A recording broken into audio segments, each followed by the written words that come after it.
آج میں نے فجر کی نماز کے بعد رو رو کر اللہ تعالیٰ سے دعا مانگی۔ میرے چھوٹے چھوٹے بچے ہیں، مجھے بھی رزق دے۔ میں ماہ رمضان میں افطاری کا سامان بیچتا تھا، لیکن ہر کوئی میرے سامنے بنی ہوئی بڑی دکان سے سامان لے جاتا اور مجھ سے کوئی کچھ نہ لیتا۔ مگر اس دن سچ میں معجزہ ہی ہو گیا، ہر کوئی مجھ سے سامان لینے لگا اور بڑی دکان پر کوئی نہ گیا۔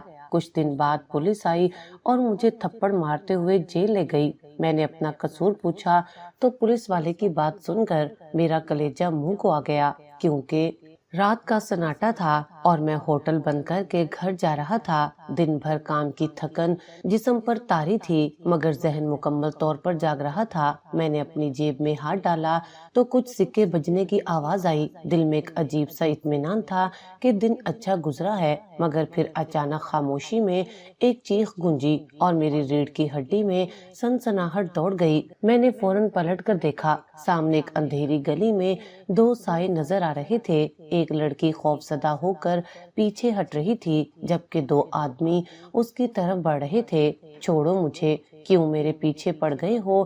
وہ لڑکی زور سے چیخی، مگر وہ سڑک سنسان تھی، اس کی آواز سننے والا کوئی نہ تھا۔ میرے قدم خود بخود رک گئے اور میں اس لڑکی کی طرف چل پڑا۔ جب قریب پہنچا تو میں نے غصے سے دھاڑ کر کہا، رک جاؤ ورنہ اچھا نہیں ہوگا۔